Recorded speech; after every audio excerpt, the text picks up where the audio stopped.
আজ বিপত্তারিণী পুজো। প্রত্যেক বছর আষাঢ় মাসে রথযাত্রা এবং উল্টো রথের মধ্যে যে শনি এবং মঙ্গলবার পড়ে সেই দুই দিনেই পালিত হয় বিপত্তারিণী ব্রত উৎসব। কথিত আছে এই ব্রত পালন করার সময় দেবী চরণে উৎসর্গকৃত লাল তাগা বা লাল সুতো হাতে বাঁধা থাকলে বিপদ ধারে কাছেও ঘেঁষতে পারবে না। এবছর 9 জুলাই মঙ্গলবার এবং 13 জুলাই শনিবার পালিত হবে বিপত্তারিণী ব্রত। যিনি বিপদকে তারণ করেন তিনি বিপত্তারিণী, আবার সব রকমের সংকটকে বিনাশও করেন, তাই তিনি সংকট নাশিনী, দেবাদিদেব মহাদেবের অর্ধাঙ্গিনী। আদি শক্তি হলেন দেবী দুর্গা, অন্যান্য দেবী তারই অবতার বা ভিন্ন রূপ। দেবী দুর্গার 108 রূপের মধ্যে এক রূপ দেবী বিপত্তারিণী। সঠিক অর্থে বিশ্লেষণ করলে বিপত্তারিণী বা সংকট নাশিনী দেবীর নাম নয়, উপাধি। যিনি বিপদ তারণ করেন তিনি বিপত্তারিণী, আবার সব রকমের সংকটকে বিনাশও করেন, তাই তিনি সংকট নাশিনী। বাংলায় ঘরে ঘরে বিবাহিত মহিলারা স্বামী, সন্তান, পরিবারের মঙ্গল কামনায় মা বিপত্তারিণী পুজো করেন। গ্রামাঞ্চলে বিপত্তারিণী পুজো 4 দিন ধরে চলে। প্রথম দিনে দেবীর আরাধনা করা হয়। মহিলারা গঙ্গা বা কোনো নদীতে স্নান করে দণ্ডি কাটেন।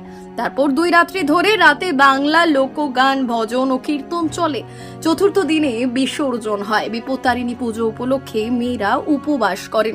প্রতিটি জায়গার পাশাপাশি দেখা যায় বীরভূমের বক্রেশ্বর ধামেও একই রূপ। সকল মহিলারা বক্রেশ্বরে এসে বিপত্তারিণী পুজো দিলেন পুরোহিতের দ্বারা। বক্রেশ্বর আগত ভক্তদের বহু ভিড়। এখানে মানুষ, মেয়েরা বিপত্তারিণী ব্রতের জন্য মায়ের কাছে ব্রত করতে আসে। এখানে তো মা মহিষমর্দিনী দুর্গা সতীপীঠ।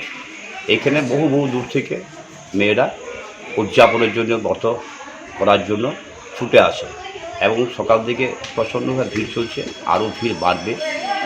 এখন মোটামুটি লোকের আনাগোনা আসা যাওয়া চলছে। আমরা মন্দিরের পুরোহিত, তাদেরকে সুন্দরভাবে গুছিয়ে নিয়ে যাওয়া হচ্ছে মন্দিরে। মূলত আজকে পুজোর মূল উদ্দেশ্য কি? আজকে মা বিপত্তারিণী পুজো। বিপত্তারিণী মা সবাইকে বিপদ থেকে উদ্ধার করে, এটুকুই জানি। তাই মেয়েরা বিপত্তারিণী পুজো করতে আসে বক্রেশ্বর ধামে।